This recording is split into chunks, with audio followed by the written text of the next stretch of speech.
glucosa aleatoria. Y con eso voy a confirmar el diagnóstico. ¿Listo? Ya no se requiere, pues obviamente, que sea una prueba diferente, puede ser cualquiera de estas, ¿listo? Incluso la misma. Y obviamente, cuando consideramos eso, pues debe estar acompañada de signos y síntomas. ¿Listo? De hiperglicemia, poliuricemia, poliuria, polifagia. Que es muy importante también que conozcan el término de prediabetes. La prediabetes está contemplada en la guía como una condición médica también. Y la importancia es que cuando está el estado de la prediabetes, se pueden hacer prevenciones, estrategias de prevención de evolucionar a una diabetes. ¿Listo? ¿Y cuáles son los criterios? Tengo una hemoglobina glicosilada entre 5.7 a 6.4, una prueba de tolerancia oral a la glucosa entre 140 y 199 y una prueba aleatoria de glucosa entre 100 a 125. ¿Listo? En ayunas. Hasta allí, todo claro. Son los mismos criterios, lo que cambian son los valores.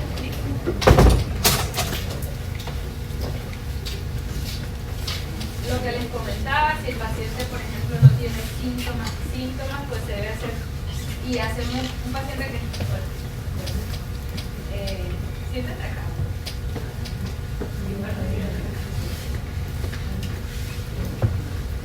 Bueno, entonces, si el paciente no tiene síntomas y nosotros hacemos una prueba y sale positivo, ¿qué debemos hacer? Debemos repetir las pruebas independientemente de cuál utilice. ¿Listo? Por ejemplo, la hemoglobina glicosilada es una prueba que no se utiliza para el diagnóstico de mujeres embarazadas porque la condición del embarazo produce alteraciones en la hemoglobina. Los pacientes que tienen drepanocitosis también, como anemia desolaforme, talasemia, todas estas enfermedades también son excluidos del diagnóstico de diabetes por una hemoglobina glicosilada. ¿Sí? Entonces, en esos pacientes vamos a utilizar el resto de las pruebas. Esa es la única, digamos, exclusión para hacer el diagnóstico. Entonces, un paciente sin síntomas, hacemos un seguimiento, un tamizaje con diferentes pruebas para confirmar. ¿Listo? Recuerden que la evolución de la diabetes, la prevención de las complicaciones va a depender de un manejo adecuado. ¿Listo? Por acá hay sillas, para que no se sienten. Si acá hay dos, para que no estén en el...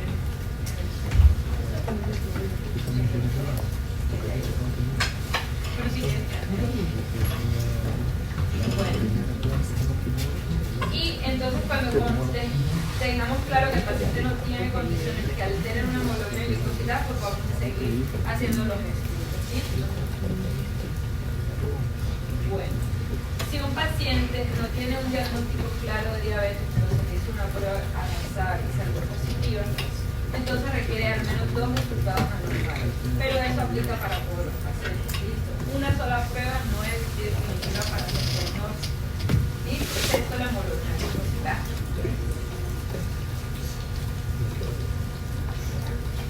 Bueno, después de hacer un diagnóstico, ustedes dicen, bueno, mi paciente tiene una diabetes, ¿qué van a hacer? Vamos a clasificar. Van a empezar a pensar, ¿tiene un diabetes mellitus tipo 1? ¿Tiene una diabetes mellitus tipo 2? ¿O tiene otras condiciones que estén asociadas a esa diabetes? ¿Listo? Y obviamente si la persona, la mujer, está en toda gestación, vamos a considerar también diabetes gestacional. ¿Listo? En la diabetes gestacional, la prueba indicada para el diagnóstico es la prueba de tolerancia oral a la glucosa, y ustedes cuando pasen por ginecología o hagan prevención van a ver que todas las mujeres embarazadas como rutina se les hace una prueba de tolerancia oral a la glucosa. Y no le hacemos, por ejemplo, una hemoglobina glicosilada porque ya le estudié. Recuerden que la diabetes tipo 1 es una alteración autoinmune de la célula beta pancreática, por lo tanto hay una destrucción prácticamente que total de la célula beta pancreática, y a diferencia de la diabetes tipo 2, ¿viste? Que la diabetes tipo 2 es multifactorial, está asociada a parte genética, hay otra parte ambiental, la obesidad, el sobrepeso, y recuerden que hay otros tipos de diabetes que son producidas por otras condiciones, incluyendo medicamentos como los glucocorticoides, antivirales para el VIH, también producen diabetes. ¿Sí? ¿Qué es útil para uno hacer un diagnóstico de diabetes mellitus tipo 1? Pues la edad de diagnóstico. Aquellos pacientes que se diagnostiquen con diabetes mellitus tipo 1 antes de los 35 años, siempre debemos hacer el examen para diabetes tipo 1. ¿Listo? Que tengan un índice de masa corporal normal. Ustedes saben que la diabetes tipo 2 se asocia mayormente con la obesidad y el sobrepeso. Entonces, si un paciente tiene índice de masa corporal normal y presenta diabetes, pues también debemos enfocarnos en el estudio de diabetes tipo 1. ¿Listo?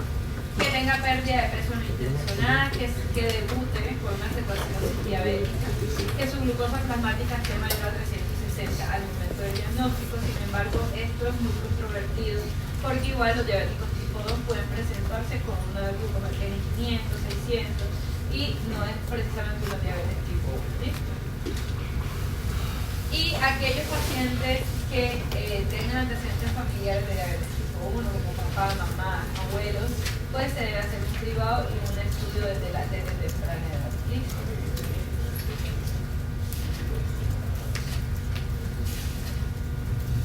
¿Cuándo vamos a hacer pruebas a las personas y cómo las vamos a hacer? Cuando no hay signos ni síntomas y no hay factores que no. Por ejemplo, ustedes, ¿cuándo vamos a decir, bueno, yo me voy a hacer un estudio de glucosilada, me voy a hacer una glucometría, me voy a hacer tal cosa? ¿Sí? Para todas las personas, las pruebas anuales deben empezar a partir de los 35 años. ¿Listo? Pero en aquellos menores de 35 años vamos a considerar tener más de 2 factores de riesgo para diabetes. Entonces, familiares de primer grado con diabetes. Aquellos pacientes que tengan una raza étnica, por ejemplo los afroamericanos, los latinos, los nativos, los asiáticos, tienen una predisposición a producir estas enfermedades. Aquellos que tengan una historia de enfermedad cardiovascular. Aquellos que tengan hipertensión o que estén en manejo para hipertensión. Niveles de colesterol HDL por debajo de 35 o que tengan triglicéridos por encima de 250. Las personas que tengan, o las mujeres que tengan síndrome de ovario poliquístico, inactividad física y otras condiciones, por ejemplo la obesidad grave y aquellos que tengan la gastroenteritis. Entonces miren que es muy fácil empezar un tamizaje en aquellas personas que por ejemplo tienen obesidad y que tienen síndrome de ovario poliquístico, o nada más tener inactividad física asociado a la obesidad es un factor para hacer tamizaje continuo de la enfermedad. ¿Listo? Hasta allí, dudas. No. Todo ahí. Con relación al diagnóstico, ¿siempre se utilizan 2 pruebas para confirmarlo o con una glicosilada que salga positiva y ya se diagnostica? La guía realmente dice que debes hacer 2. O puede ser la misma o puedes hacer otra. O sea, si tú quieres hacer la glicosilada o si quieres hacer una glucometría en ayuno, una glucosa en ayuno.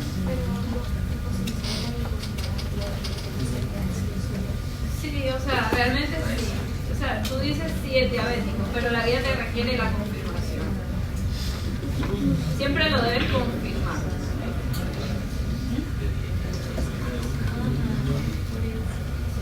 Pero la guía sí es clara en que se deben hacer 2 pruebas. Por encima de 3. Ya lo vamos a ver. Hasta allí, claro. ¿Considera que la glicosilada no se utiliza en mujeres embarazadas? Porque la glicosilada es un producto de la degradación de la glucosa a nivel de la hemoglobina. Las mujeres embarazadas tienen hiperviscosidad sanguínea, o sea, van a producir más hemoglobina tratando de compensar el estado de gestación. Igual pasa en las drepanocitosis, en la anemia falciforme, hay alteraciones en la anatomía normal de la hemoglobina y cuando tú lo mides, tú realmente estás midiendo los productos de degradación de la glucosa en la hemoglobina. Entonces va a estar alterada. Por eso no lo utilizamos en las embarazadas, porque le va a salir obviamente alterado. Gracias. ¿Alguien más? Si un paciente es asintomático, todas sus pruebas están negativas, no pasa nada, se hace sus controles cada 3 años. Pero en aquellos pacientes que son prediabéticos se debe hacer un control cada año. Por lo que les expliqué, la prediabetes es una condición que si se previene a tiempo evita la progresión a la diabetes. ¿Sí? Y ya cuando está el estado de diabetes es una condición ya irreversible. ¿Sí? Digamos que la prediabetes es irreversible, la diabetes ya es irreversible. Una pregunta, ¿qué médico les hago las pruebas o antes. Sí, antes de los 35. Entonces, por ejemplo, una persona que no hace actividad física y que tenga obesidad, ya esa persona entra en condición de hacerse controles regulares cada 3 años. Si le sale prediabetes, sí tiene que ser anual.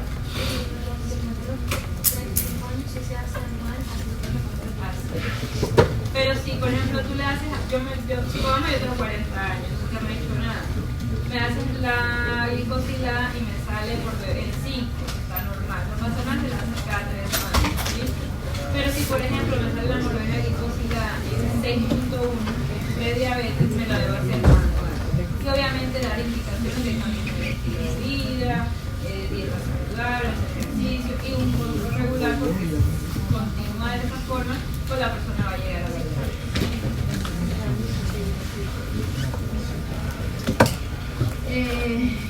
¿Dudas, preguntas?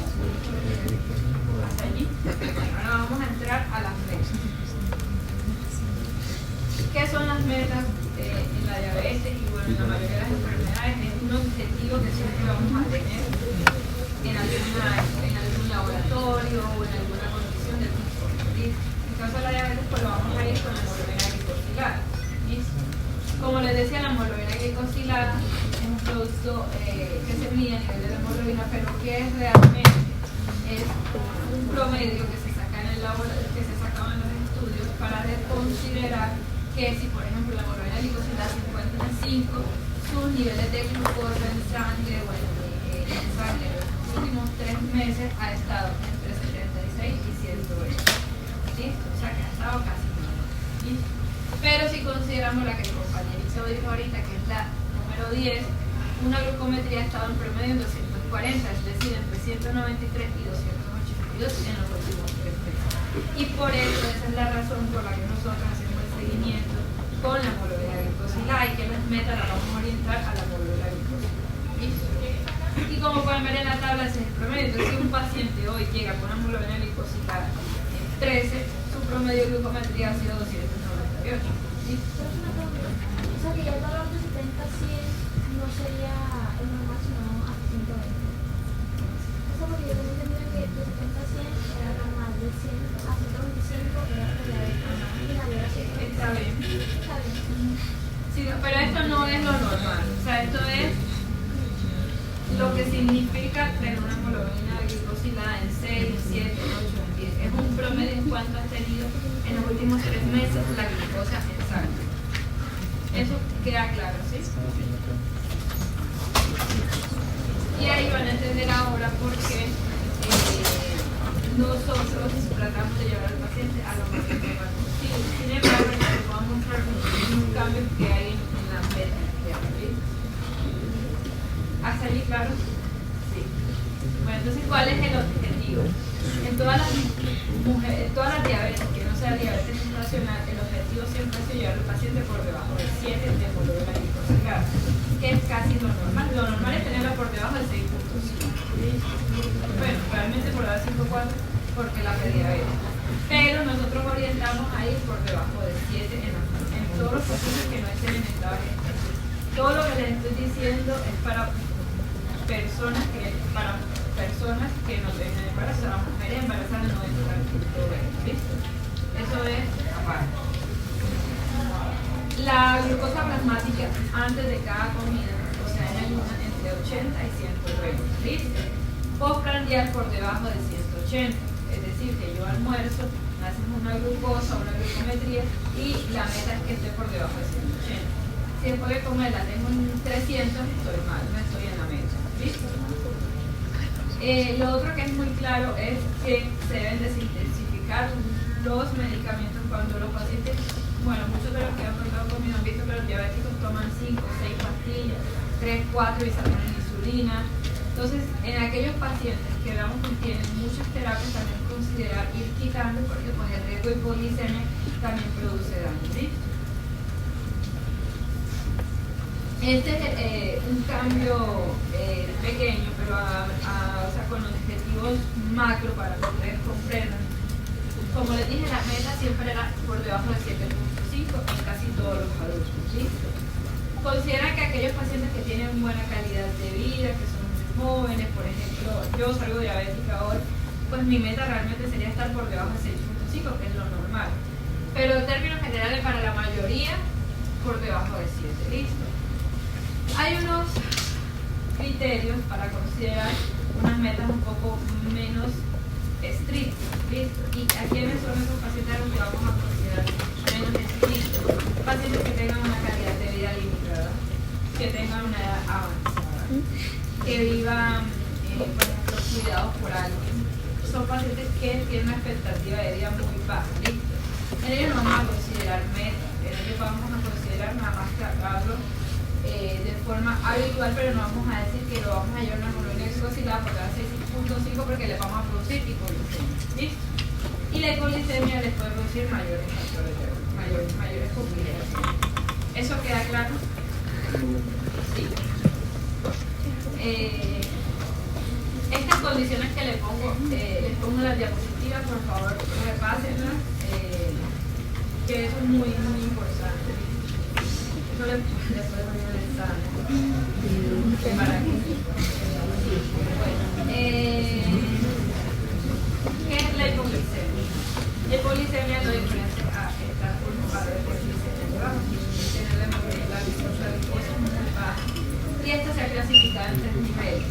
Porque es importante, por lo que te digo, una hiperglicemia pues, produce complicaciones, por la hipoglucemia mata más agudamente al paciente. La hiper pues es más crónica, ¿viste? La hipoglucemia se divide en 3 niveles, nivel 1, nivel 2 y nivel 3. El nivel 1 es aquellos pacientes que tienen la glucosa por debajo de 70. El nivel 2 es aquellos que tienen la glucosa por debajo de 54. Y el nivel 3 es aquella que produce cualquier alteración del estado mental, incluso en estado de coma. ¿Listo? Para cada una, pues el tratamiento es administrar carbohidratos, terapia, azúcar. Y en el nivel 3, pues tenemos el uso del glucagón, ¿listo? Que se utiliza de forma intramuscular, en ampollas y se administra prácticamente en los hospitales. Cuando estén en urgencia y van a una hipoglucemia grave, lo que van a tratar de usar es el glucagón. El nivel 3 es cualquier valor de glucometría por debajo de 70 que produzca una alteración del estado de conciencia grave. Así lo tienen 60 centímetros, pero está sonriendo, estudioso, eso es un nivel 3. Cualquiera, o sea, por ejemplo, ahora llego y me hacen una glucometría hipoglicémica, eso es en cualquier momento. El tratamiento, como les dije, son carbohidratos de acción rápida. Se debe controlar la glucosa a los 15 minutos después de administrar el carbohidrato. Lo que se recomienda es que se administren 15 gramos. Y aquellos que tienen nivel 3, porque usamos glucagón, porque bueno, como hay una alteración tan severa del estado de conciencia, no va a recibir alimento biológico. Bueno, ahora sí vamos a lo más complejo. Bueno, no complejo, lo más largo. Bueno, el tratamiento de la diabetes siempre se ha dividido, digamos, por grupos farmacológicos y antes era un tratamiento muy global. Antes nosotros hacíamos metformina para todos los pacientes en primera línea, igual que la hipertensión. Ustedes ven que la hipertensión es primera línea ARA, ULIECA y segunda línea esto. En la diabetes era muy similar, sin embargo, en los últimos años se ha tratado de hacer una individualización del tratamiento de la diabetes. ¿En qué consiste esta individualización? Ver las condiciones asociadas de los pacientes, igual como los objetivos, las metas terapéuticas, pues también están las condiciones asociadas o las comorbilidades. Tenemos diferentes tipos de tratamientos, están las bifuronidas, las sulfurias, las centilipidionas, las meglitinidas, las inhibidores de la hiperpeptidasa 4, el GLP-1, los inhibidores de la alfa-glucosidasa y el SGLT2. Además, pues obviamente tenemos las insulinas. Aquí les pongo un cuadro que también pues tienen que tratar de aprenderse la mayoría, por lo menos los grupos farmacológicos que les pongo aquí, que son los que aún se utilizan un poco más.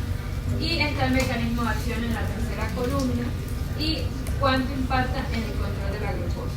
Como pueden ver en su celular, el control de la glucosa está ahí nivelado entre cruces. Entonces eso significa que hay unos medicamentos que realmente impactan y producen hipoglicemia, como hay otros que realmente no disminuyen como tal la glucosa, sino que su mecanismo por el cual disminuyen los niveles de glucosa no es directamente produciendo hipoglucemia, ¿listo? Entonces, por eso es que ven que en la falla cardíaca se utilizan los SGLT2, así el paciente no se debe ver. Esto no es sustituible. Eso es un resumen. ¿No sabes? Sí, bueno, porque no voy a presentar que aparezca. Ahí tienen que estar, porque estas son las mismas que les mandé. En la siguiente tabla están los grupos farmacológicos y la lactosis. ¿Viste? Por ejemplo, está la metformina, la dosis está de 500 a 1000 miligramos 2 veces al día. Por lo general, la dosis que se recomienda es iniciar es 500 cada 12 horas o 500 una vez al día para disminuir los síntomas gastrointestinales o los efectos adversos del medicamento. Sin embargo, ya las últimas guías, las últimas metforminas que vienen son metforminas de recubierta entérica, son un poco más especiales, son de liberación prolongada, entonces en esas recomendamos 1000 cada 24 horas y se va subiendo, ¿listo? ¿Cuáles son los efectos secundarios más frecuentes de casi todos los medicamentos? Casi todos, la metformina más, náusea, dolor abdominal, diarrea, ¿listo? Hasta allí alguna duda, pregunta. En la quinta columna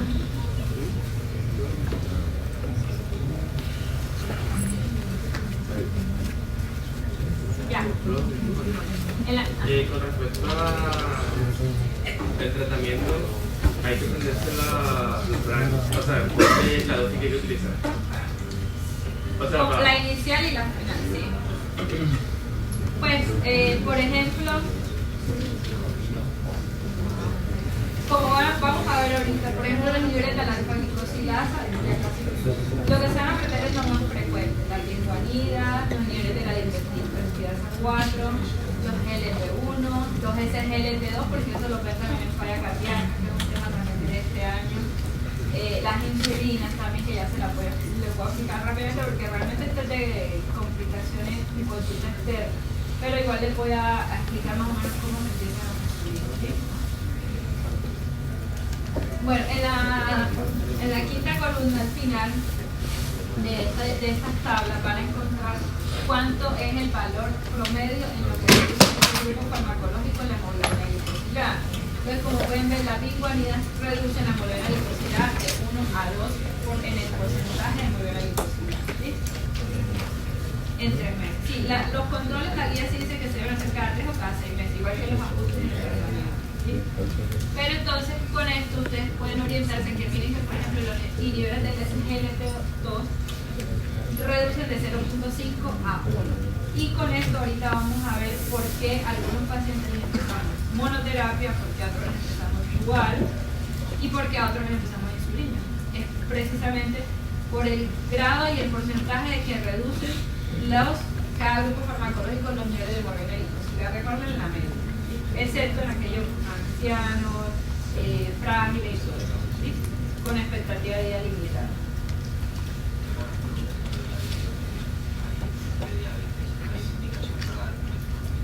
Sí, cuando hay ovarios poliquísticos, cuando hay síndrome metabólico, entonces sí. Antes no lo permitían, lo hacíamos por experiencia, porque uno me ayudaba a hacer peso a los pacientes, pero ya la guía lo permite. ¿Dudas, preguntas hasta allí?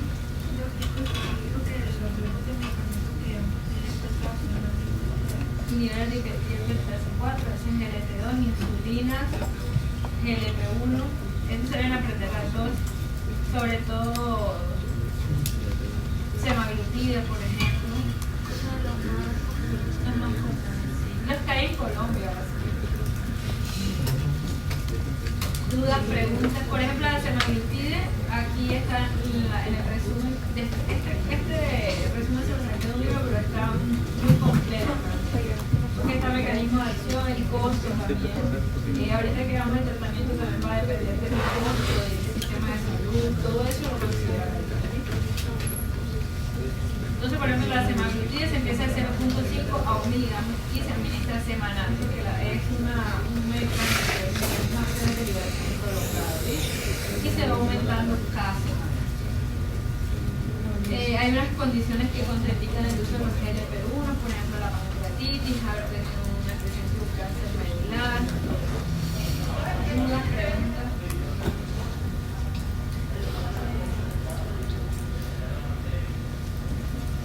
¿No tiene? Claro, hasta ahí. Entonces, teniendo en cuenta todos esos grupos farmacológicos, ¿cómo vamos a tratarlos? Primero vamos a considerar si el paciente tiene comorbilidades. ¿Cuáles comorbilidades? Ha tenido eventos cardiovasculares. Los eventos cardiovasculares mayores son haber tenido infarto, haber tenido stroke o SB, infarto agudo del miocardio, SB, o haber tenido una amputación de las extremidades por enfermedad arterial periférica o arteriosclerosis. Eso es un evento cardiovascular mayor. Pero hay también el riesgo cardiovascular mayor. ¿Cuál es el riesgo cardiovascular mayor?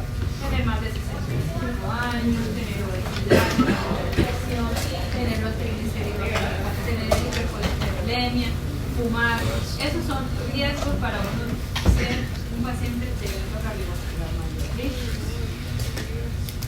Hasta allí, eso, claro. ¿Listo? ¿Cuál es la otra condición que vamos a preguntar si tiene el paciente? ¿Tiene falla cardíaca o no? ¿Tiene enfermedad renal crónica o no? ¿Listo? Si tiene alguna de esas tres, pues vamos a ir a ellas, ¿no? Si tiene evento cardiovascular o riesgo cardiovascular, vamos a preferir el tratamiento con GLP-1 con o sin SGLT2. ¿Listo?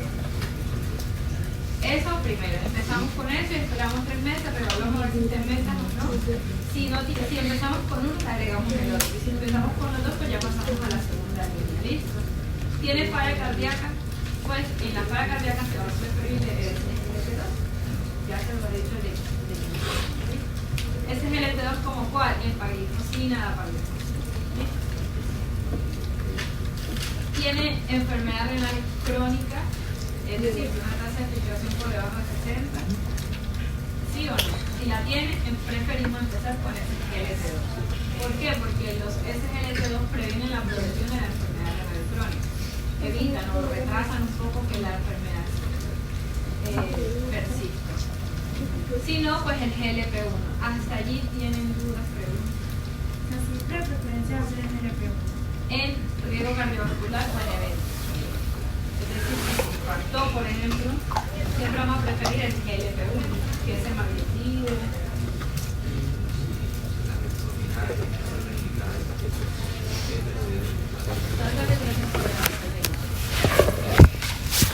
Casi todos estos medicamentos están condicionados. Inclusive la SGLT2. Bueno, ahora le bajaron la tasa aquí. En los pacientes con enfermedad renal ya terminal que se realizan, por ejemplo,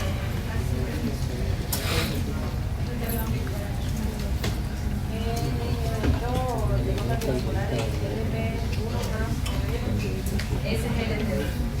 ¿Qué es esto que tiene?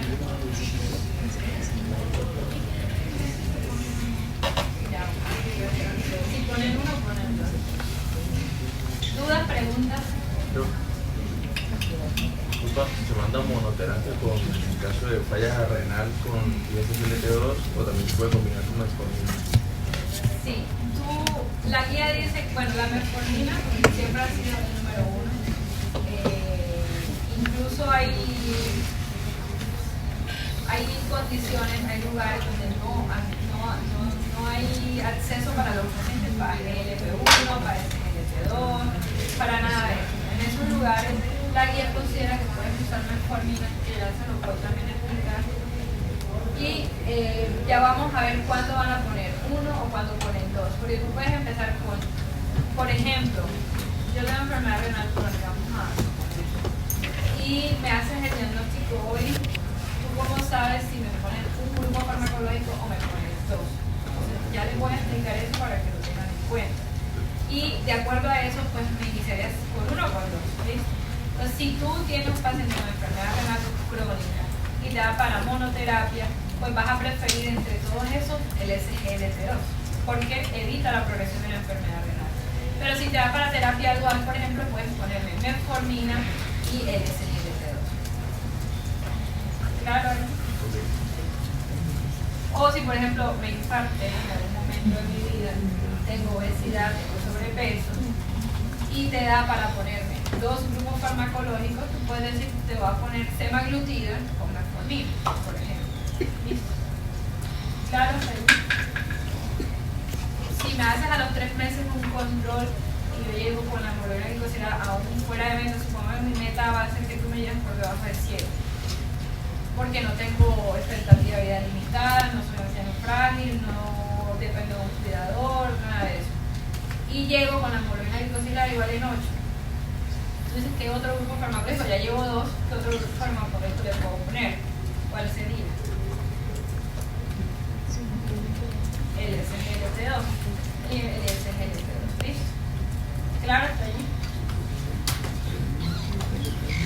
Cuando el paciente no tiene ninguna de las 3 condiciones, no ha tenido evento, ni tiene riesgo cardiovascular, no tiene falla cardíaca, no tiene enfermedad renal crónica, ¿cómo vamos a definir el tratamiento?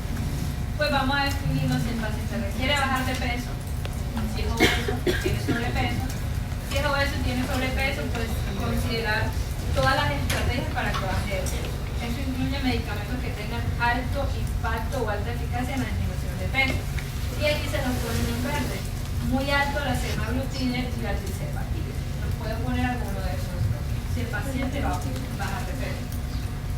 En alto está la dulaglutide, la liraglutide. Intermedio, el GLP-1 no de acción prolongada, sino de acción corta, por aquí en Colombia no lo tenemos. Los SGLT2 y lo que es neutral en disminución de peso es el inhibidor de la lipeptidasa 4 y la metformina. Entonces miren que en impactos también en bajar de peso, pues por ejemplo los GLP-1 son mucho mayores que la metformina. Entonces si un paciente no tiene ninguna de esas condiciones pero es obeso, es intensificar y buscar todos aquellos tratamientos que le ayuden a bajar de peso para controlar el azúcar. Y también considerar la cirugía bariátrica, que también lo dicen ellos, en la obesidad mórbida. Si no es obeso y no tiene las condiciones ya explicadas, pues lo vamos a orientar el tratamiento de acuerdo a la eficacia de cada medicamento. La eficacia de cada medicamento está evaluada en qué? Control glicémico, disminución de la hemoglobina glicosilada, prevención de las complicaciones y de la aparición de las complicaciones. ¿Sí? Y lo vamos a dividir en muy alta eficacia e intermedia. En alta eficacia tenemos también semaglutide, tirzepatide, las insulinas. Hay unas combinaciones de medicamentos, pero eso ya realmente es muy avanzado como para los residentes, que son combinaciones de insulinas con GLP-1, también con semaglutide e insulina. Entonces, todas esas son medicamentos de muy alta eficacia. Se utilizan para pacientes que tienen un control muy inadecuado de la diabetes, incluso los endocrinólogos también son quienes van a son mejores. Los de alta, que son los GLP-1, que son de acción corta. Siempre debemos de acción prolongada, son los medicamentos que se administran una vez al día o se administran semanal. Semaglutide se administra por ejemplo semanal. La escala de acción corta que se administra vía oral. Y de intermedia los niveles de la lipeptidasa 4. ¿Listo? ¿Dudas, preguntas? ¿De la baja cuál? ¿De la baja de peso o baja? ¿Qué no aplicaste? Está muy alta, intermedia y alta, no hay baja. Todos realmente tienen un impacto en el nivel los GLP-1 de acción prolongada. ¿Dudas, preguntas? Esta tabla realmente se las pongo para ver, para comparar lo que ya hemos visto antes. Pero realmente lo importante es ver los costos. Y casi todos tienen costos muy altos. Y los que pues más bajos costos tienen son, por ejemplo, la metformina. Entonces, por ejemplo, hay lugares que hacen rurales donde no hay GLP-1, no hay SGLT2. Entonces, tienen que también conocer que en el sistema hay momentos en los que hay que manejar con lo que hay. Porque las guías dicen algo, pero en la realidad no es así. Por ejemplo, los GLP-1 en Colombia se demoraron en llegar, pero ya hay disponibilidad. Por lo menos en las ciudades, por lo menos. ¿Dudas, preguntas? ¿Cómo vamos a hacer? En los pacientes normales, los que no tienen las condiciones, ¿de qué depende o sea, los que no tienen que bajar de peso? La eficacia.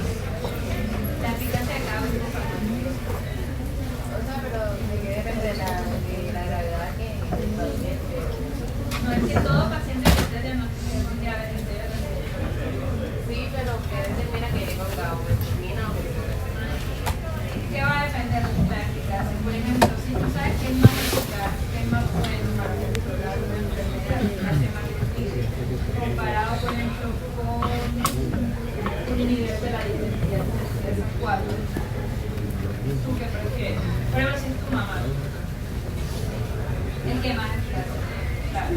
Pero entonces ahí viene si la eficacia está disponible. Entonces yo digo, yo le voy a decir esto, mi no se lo entiende, no se le entrega en el EPS. Entonces, ¿qué vas a escoger lo que más bajo costo? Obviamente, lo ideal es lo mismo, lo mejor a los pacientes, lo mejor que ellos necesitan, pero a veces no se lo van a entregar.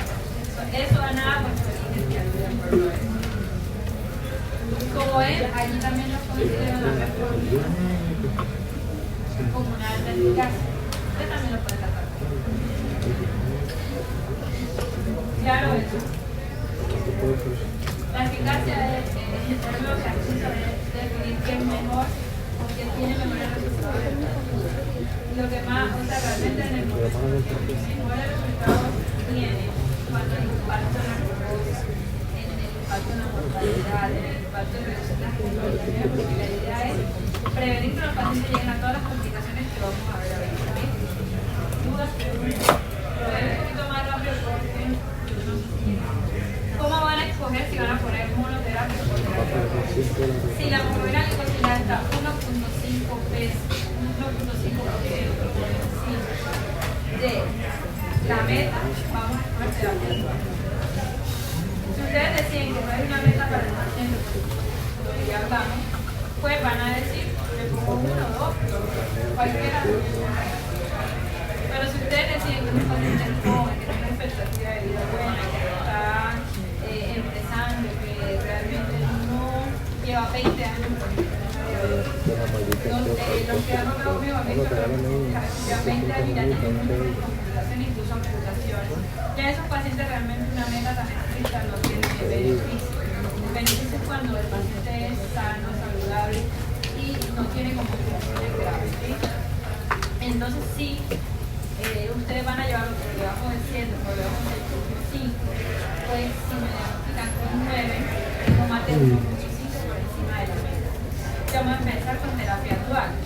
En este caso, si hacen infarto, tienen complicaciones cardiovasculares, entonces con LP1 más que es el o metformina más LP1. Si está 1.5 por debajo de la meta, pues empiezan monoterapia y evaluarles así. ¿Claro eso? ¿Cuál es la idea? Si la meta del paciente llevarlo por debajo de 7 y tiene 1.5 más por encima del porcentaje de la meta, tú empiezas con terapia dual. Dos grupos farmacológicos. Y si tiene menos de 1.5, empiezas con monoterapia. Eso porque es así, por lo que les mostré hace rato en los cuadritos, del porcentaje que disminuye cada grupo farmacológico aproximadamente. Entonces, como ven, en el promedio, cada grupo farmacológico, la adición de cada grupo farmacológico disminuye de 0.5 a 1% de la glicosilada. Entonces, sí, claro, si tú tienes 9 de glicosilada y empiezas con metformina, por ejemplo, y supongamos que te baja un 1%, te pongas muy vicioso, porque eso va a asociar a los cambios en el estilo de vida. Y te baja un 1%, pues vas a llegar a 8%. Y si esa no es la meta para ese paciente, no va a llegar realmente con los medicamentos. ¿Listo? ¿Claro eso? ¿Ya todos? Sí, yo también para pacientes que diagnosticados con diabetes. Por ejemplo, si algún paciente con cifra de prediabetes vuelve un año después y le hago y está ya ahora diabetes, ahora comienzo con un manejo monoterapia o un manejo dual. Eso es para la prediabetes. Cuando ya tú pasas de 6, por encima de 6.5 de glicosila eres diabético. Cuando hablamos de prediabetes, el único manejo que está, digamos, acertado, no tiene mucha evidencia en la metformina. Pero no, hasta ahora están haciendo estudios con la semaglutida para prediabetes, pero hasta ahora no hay indicación de ponerle un prediabetes con LP1. Eso es para los diabetes. Ahí no vamos a olvidar. Ya si tuviste un paciente prediabético que no se estudió y avanzó a diabetes, pues va a depender en cuánto llegó con la diabetes, cuánto de hemoglobina glicosílica para diagnosticar la diabetes, para definir si empieza un grupo farmacológico o dos. ¿Claro? Yo sé que esto es un poco difícil.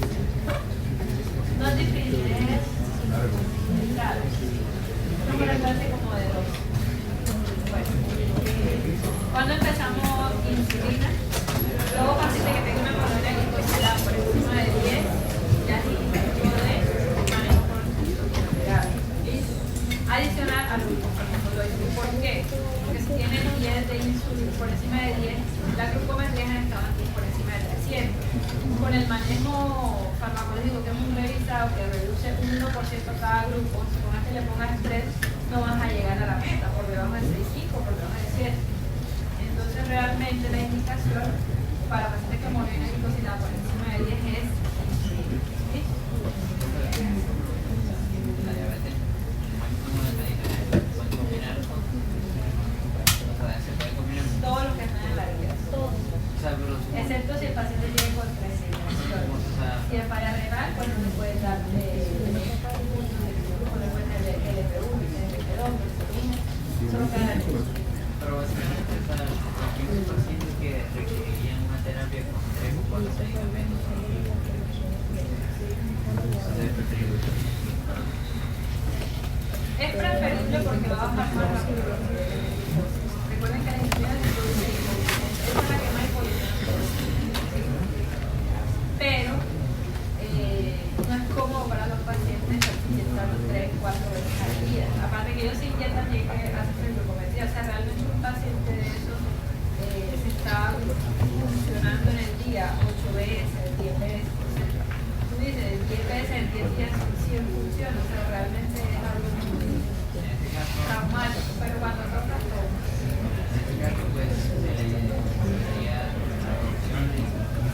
Siempre la terapia por encima de 10 de hemoglobina glicosílica va asociado a metformina, LP1, a SGLT2, más la insulina. Obviamente que ya, eso es lo que se tiene que decir. Si por ejemplo el paciente se pone cambio de estilo de vida, de dieta, y llega por ejemplo con una hemoglobina glicosílica de 7, y ustedes lo tienen por todo, pues obviamente hay que empezar a usar las insulinas, porque va a ser bueno, entonces, ¿cómo son las insulinas? Existen insulinas basales y las insulinas arteriales. Esos son los sistemas más, digamos, más sencillos. Hay muchos sistemas. Hay muchos sistemas y van a depender del mecanismo de acción, que tan rápido sea el mecanismo de acción del equipo. Entonces, se compone de acción rápida y acción prolongada y acción intermedia. Las intermedias siempre las encontramos para hospital, para casos de diagnóstico complementar, pero las más frecuentes son las insulinas de acción rápida y las de acción prolongada. ¿Cómo se inicia las insulinas cuando se diagnostica por primera vez un paciente con diabetes? La guía dice que puede iniciar con 10 unidades una vez al día, la basal, o calcular la inicial de 0.1 a 0.2 unidades por día. De 0.1 son para pacientes de muy bajo peso, pero no era un paciente diabético de bajo peso, no sentía que no estaría avanzado, que está diabético. Pero por lo general escogemos el 0.2 por kilo al día para calcular la dosis basal. Así como un paciente de 70 kilos y vamos a dar 0.2, son 14 unidades una vez al día en la noche. Esta es la insulina basal, la que le va a actuar para todas sus 24 horas, pero para sus ingestas calóricas no va a funcionar, ¿sí? Siempre hay que considerar otras opciones, adicionar otras opciones, pero ya más de 10, la de por debajo de 10 uno casi no pone insulina, a no ser que el paciente coma mucho, que realmente no se cuide, que tú digas, si no estuvo, el paciente va a comer. ¿Cómo utilizamos las insulinas preparatoriales? La guía dice que podemos iniciar 4 unidades por día antes de cada comida o calcular el 10% de la dosis basal. Entonces, si tú empiezas a 14 unidades, calcular el 10% de las 14 unidades y te da más o menos 2 a 3 unidades para poner antes de cada comida. Esa va en el desayuno, almuerzo y cena. A veces cuando tenemos un control de los pacientes, existen unos monitores, unos sensores que se llaman térmicos que son en todos los niveles de glucosa todo el día del paciente. Es lo ideal, pero como son costosos, pues la gente dice no lo dan a la receta, ellos necesitan muy Bueno, rápidamente las complicaciones crónicas de la diabetes. Estas son macrovasculares y cerebrovasculares. Las macrovasculares son la enfermedad coronaria, la enfermedad periférica y la enfermedad cerebrovascular. Las microvasculares están la nefropatía, la retinopatía y la enfermedad de la diabetes. En los últimos años se ha considerado que ya no es una enfermedad macrovascular, sino que es una enfermedad multisistémica, que hay también compromisos pulmonares, que también hay compromisos hepáticos, donde existe la esteatosis hepática, y por eso pues lo ideal es mantener una meta adecuada. Disculpe, en las insulinas preprandiales decía 4 unidades por día. ¿Esas 4 unidades se reparten en las 3 Son comidas? 4 unidades, ahí está es 4 antes de cada comida. Recuerden que la insulina son 50 o 50. Hay esquemas de 70-30, pero realmente la guía es 50 y 50. Sí, ya eso ya más para el seguimiento. Por ejemplo, si un paciente llega, tú le pones 4 al desayuno, 4 al almuerzo y 4 al cena. Pero llega y el almuerzo que no es el miedo. Ese no es 4 no. Se puede subir sobre la ¿cómo hacen los ajustes de respirador para cuando se al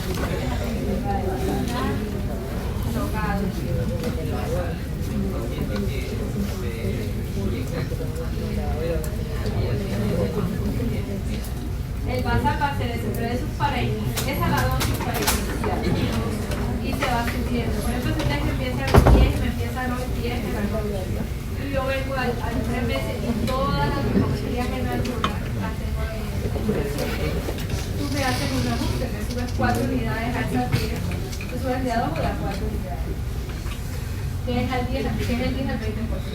Entonces tú me dices que vas a poner 14 unidades en la noche, que es la basal. Me la subes. Y eso va, también se baja de 2 a 4. Bueno, vamos a hablar de la enfermedad macrovascular, pues la enfermedad principalmente coronaria es una de las causas más importantes de complicaciones, es una carga de salud pública y es una de las complicaciones que más produce muerte en pacientes con diabetes. Dice que aproximadamente el 42% de los pacientes que tienen diabetes tienen ya enfermedad. La enfermedad arterial periférica se presenta aproximadamente el 21 a 30% de los pacientes con diabetes mellitus. ¿Qué presentan los pacientes con diabetes mellitus? Enfermedad arterial periférica, de ardor, dolor, y tiene un riesgo muy alto de amputación. ¿Qué debemos preguntar a los pacientes en la consulta o cuando lo vemos en el piso, cuando lo vemos en urgencia? Usted presenta la ubicación a los pacientes de diabetes. ¿Qué es la ubicación? Camina y tiene que detenerse con el dolor. Si no, eso debemos hacer. ¿Tiene úlcera o tiene lesiones en el pie? ¿Sí? ¿Cómo lo vamos a evaluar? Con una adecuada historia clínica, hacer un examen físico que incluye la inspección de los pies, la musculatura de las extremidades, los pulsos femorales, costillas, tibial y posterior. La ADA recomienda que todo paciente con diabetes mellitus que tenga más de 50 años se le dé los medios de índice tobillo brazo cada 5 años. Los que rotan conmigo hacen el índice tobillo brazo bastante. ¿Por qué es importante? Porque eso casi no lo enseña. Incluso hice medicina interna y eso ni me lo mencionaron, pero eso es algo muy importante porque dentro del examen físico tú puedes conocer si el paciente tiene o no tiene enfermedad coronaria simplemente con una medición. ¿Sí? El diagnóstico, como lo dije, se hace con el índice tobillo-brazo de la enfermedad periférica con una ecografía Doppler. Sin embargo, la ecografía Doppler mide la velocidad del flujo de las arterias, pero se divide en un 20, 30, 40% de la arteria y la arterial. En cambio, la arteriografía, que es un estudio más invasivo, ese sí nos permite ver qué grado de obstrucción hay. Y Importante el índice de tobillo-brazo. Siempre que el índice de tobillo-brazo es anormal, hay que hacer complementariamente o una ecografía o una arteriografía, cualquiera de las dos. ¿Qué se prefiere? Obviamente la arteriografía, pero también va a depender del nivel. Y que es un estudio básico, ¿listo? Requiere que el paciente vaya a hemodinamia, que exceden, que analice con la arteria, entonces un estudio bastante inversivo. También el doble es nada más medir el ¿listo? ¿Cómo se hace la medición del índice tobillo-brazo? Pues lo que ha logrado uno lo ha visto bastante, se tienen las 4 extremidades de la presión, lo ideal es medirlo con un ecógrafo de los que utilizan para medir las fetocardias fetales, como lo ven aquí en la foto, se miden, se toma la presión, se insufla hasta que se deje de sentir la arteria. Y cuando ya se deja de sentir, empezamos a soltar el manguito. Cuando suene, esa es la presión de esa arteria. Lo medimos la sistólica en las 2 extremidades superiores y las 2 inferiores. La que dé el valor más alto de cada una, o sea, la más alta de las inferiores y la más alta de las superiores son las que vamos a utilizar para sacar el índice, es una división, ¿listo? Y esa división nos va a dar un valor, el índice. Si está por debajo de 0.9, se considera que el paciente tiene una enfermedad arterial periférica ligeramente moderada. Cuando está por debajo de 0.4, ya es una enfermedad arterial periférica grave, ¿listo? Cuando está entre 0.99 y 0.99 no significa nada. Cuando está entre 1.1 y 1.29 es normal. Y entre más alto esté, significa que las arterias están calcificadas, que es por encima de 1.3. ¿Listo? Calcificado es cuando ya hay tanta compresión por calcio que la arteria no tiene su presión. ¿Listo? ¿Dudas, preguntas del resultado?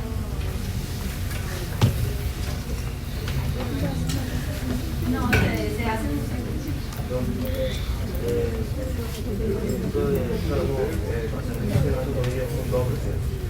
sí, pero igual pueden utilizar con él, pero lo ideal realmente es con el doble. A veces se escucha con el monitor, si no es un poco menos pesado. Bueno, si es diabético, si tenemos úlcera, hay que verificar que haya úlcera del pie, neuropatía. La neuropatía es diferente de la enfermedad arterial periférica. La neuropatía es una pérdida de la sensación protectora del pie. Ustedes saben que nosotros pisamos y sentimos que vamos a pisar, vamos a pisar algo que nos duele y sentimos el dolor. Los pacientes con diabetes mellitus, cuando es una complicación como la neuropatía, no sienten eso, pero sienten dolor, sienten mucho calambre, paredes. Vamos a verificar si hay también enfermedad del pie, si hay enfermedad vascular. Hay una complicación bastante que era muy frecuente, últimamente ha desaparecido un poco, pero es la neuropatía de Charcot. Ustedes saben que usted tiene un arco plantar. Cuando ese arco plantar es reemplazado por el hueso, se genera una protubencia ósea que lo ven muy mejor. La radiografía, lo normal es que tengamos el arco plantar. Cuando se pierde, se llama artroscopia de Charcot. ¿Sí?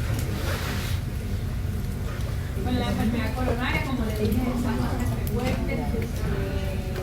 Hay enfermedad coronaria pero es muy frecuente que los pacientes con diabetes más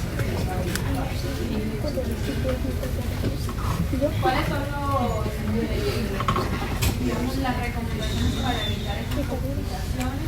Pues la nutrición, bajar de peso, se recomienda que los pacientes tengan una masa corporal normal, que la hemoglobina glicosilada esté por debajo de 7, lo que va a prevenir las complicaciones crónicas de la diabetes, que se haga un adecuado control de la presión, que esté en su meta de tener por debajo de 180, que se haga un control de líquidos. Aquí es muy importante el tema de los líquidos.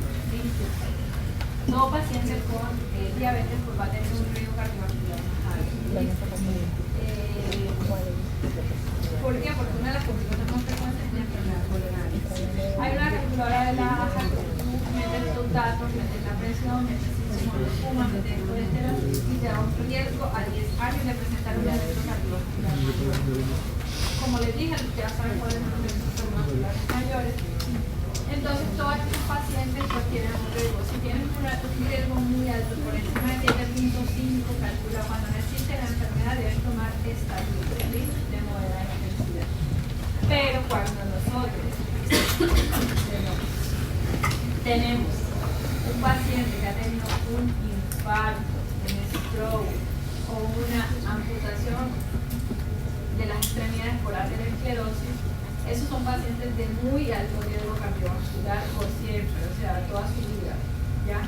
Y ellos van a requerir estatinas de alta intensidad, ¿listo? ¿Eso les queda claro? Las estatinas se clasifican según su dosis en estatinas de alta intensidad y estatinas de baja intensidad, ¿listo? Las estatinas más frecuentes son atorvastatina y rosuvastatina, ¿listo? La atorvastatina en dosis de alta intensidad de 40 a 80 miligramos y la rosuvastatina de 20 a 40 miligramos, el doble, o sea, por debajo, ¿listo? Esa es la alta intensidad. Lo que esté debajo de ese rango es moderada, la más baja son 5 a 10 miligramos, ¿listo? La más baja se la damos a pacientes que realmente tienen un riesgo elevado y que de pronto nos da miedo que vayan a hacer una complicación por el uso de las estatinas. ¿Cuál es la complicación del uso de estatinas? Dolores, rhabdomiolisis, dolores musculares, empieza a liberar las proteínas de los músculos y genera mucho dolor. Entonces 5 a 10 para pacientes de muy bajo riesgo, ¿listo? Moderada para los pacientes que tienen un riesgo, no tienen eventos, pero tienen un riesgo en 10 años de producir eventos, que eso lo calculan con la calculadora de la A. ¿Listo? Y alta intensidad para todos los que ya tienen eventos. ¿Listo? ¿Claro eso? El stroke es un evento cardiovascular, por ejemplo, igual que el infarto, que produce una bastante carga en la población. ¿Listo? Las complicaciones microvasculares de la neuropatía. ¿Qué pasa en la neuropatía? Hay una disminución, hay una degeneración del axón de los nervios, de todas las neuronas. Se produce el transportador de en la célula de Schwann y es una complicación que afecta al 50% aproximadamente de los pacientes diabéticos cuando ya ha llegado 25 o 20 años de ser diabético. Hay diferentes tipos de neuropatía. Las más frecuentes son la polineuropatía distal simétrica y el distato que empieza en las extremidades y va ascendiendo o en las partes distal del margen. Yo frecuente que diga me da mucho calambres, me da mucho parecer, me molesta, me duele, todo eso. Y dice que afecta el 19 al 50% de los pacientes con diabetes. Esta, como lo ven aquí, es la neuropatía distal simétrica, el distal porque empiezan en las partes más extremas de las extremidades y es simétrica porque es vacía, es un mismo causa. Todos los pacientes con diabetes deben ser evaluados anualmente para verificar que no tengan la neuropatía. ¿Y cómo lo vamos a evaluar? Por la prueba de monofilamento. ¿Listo? La prueba de monofilamento, donde determina unos puntos específicos de las redes plantares y vamos a ver si hay sensibilidad o no hay sensibilidad a los diagramas del cuerpo. Existe una neuropatía autonómica cardiovascular que es por degeneración del nervio vago y estos pacientes empiezan a presentar alteraciones visuales prácticamente con los cambios de posición. Entonces muchas pacientes aislados se duermen y al levantarse presentan mareos, desmayos. Eso es una neuropatía del nervio vago. ¿Listo? Es bastante frecuente. ¿Qué es importante en la neuropatía, muchachos? Enseñar al paciente, educarlos para control de sus pies. ¿Listo? ¿Qué hacemos? Educar a los pacientes. Tengan cuidado con golpearse, tengan cuidado con los pies, si les sale una úlcera, si se cortan, si se pinchan, tengan cuidado con eso. Esa es la educación que se debe hacer a los pacientes. 2, control de glucosa, control de la glucosa y 3, manejo del dolor. ¿Listo? Ya les voy a mostrar ahorita en un resumen con qué se manejaría esa complicación. Cuando la complicación de la diabetes, cada complicación está establecida, ya no hay nada que hacer. Cuando podemos hacer es cuando no hay complicación. Por eso las metas a veces son un poco estrictas, pero a veces no.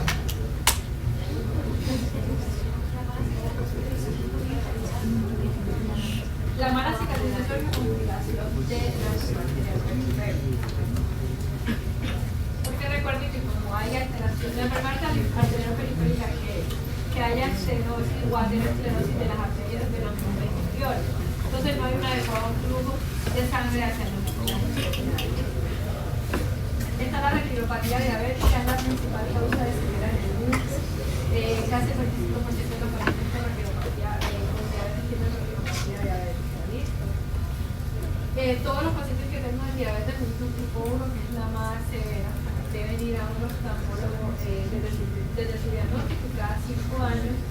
Y también si hay ya alteraciones, hay una fase de la retinopatía, si hay una alteración debe llegar a morir. Pero siempre que diagnostique un paciente con diabetes hay que mandar al oftalmólogo por primera vez a los casos.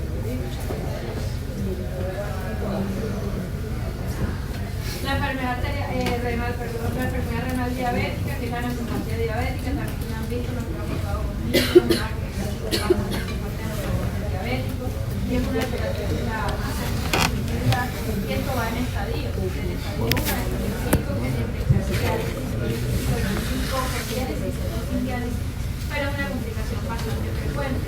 ¿Cómo la vamos a evaluar? Con la relación albuminuria creatinuria o con una creatinina para calcular una cantidad de creatinina. De acuerdo a la albuminuria podemos clasificar el estadio A1, A2 y A3, que son estos por debajo de 30 en lo normal. La microalbuminuria va del 30 a 300 y ya albuminuria clínica mayor a 300. Cuando hay una albuminuria clínica ya hay que conocer a una neuropatía.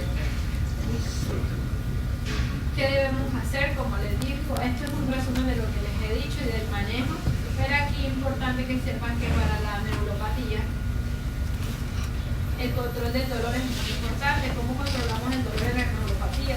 Con gabapentina o duloxetina, eso es lo que está autorizado actualmente para el manejo. A veces se utilizan algunos antidepresivos tricíclicos. También en cuanto a la nefropatía, pues la nefropatía es un manejo ya cuando se establece la enfermedad, es para 10 o para 2, para el control de la microalbuminuria y evitar como evitar más pérdidas de aquí les pongo cada uno cómo se manejaría la comunicación. Recuerden que la diabetes es una enfermedad multisistémica, que se puede prevenir todas las complicaciones con un tratamiento adecuado, el tratamiento actual es individualizando las comorbilidades de los pacientes. Recuerden las metas también, que es bastante importante saber cuándo voy a llevar a la paciente a una meta, el cual está ahí, eso es como lo dice, y todas las complicaciones. Y bueno, muchas gracias. ¿Duda, pregunta? No. Por igual si tienen dudas,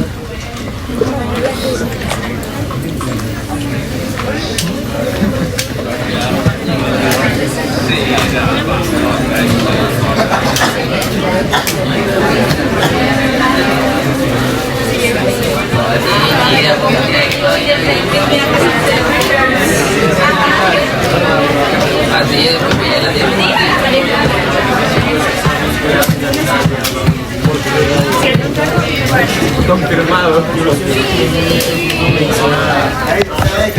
Pero María Juliana no manejaba mal.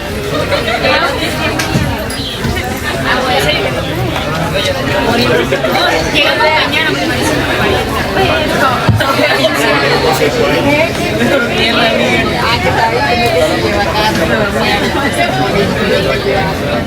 mañana, pero vamos a ganar.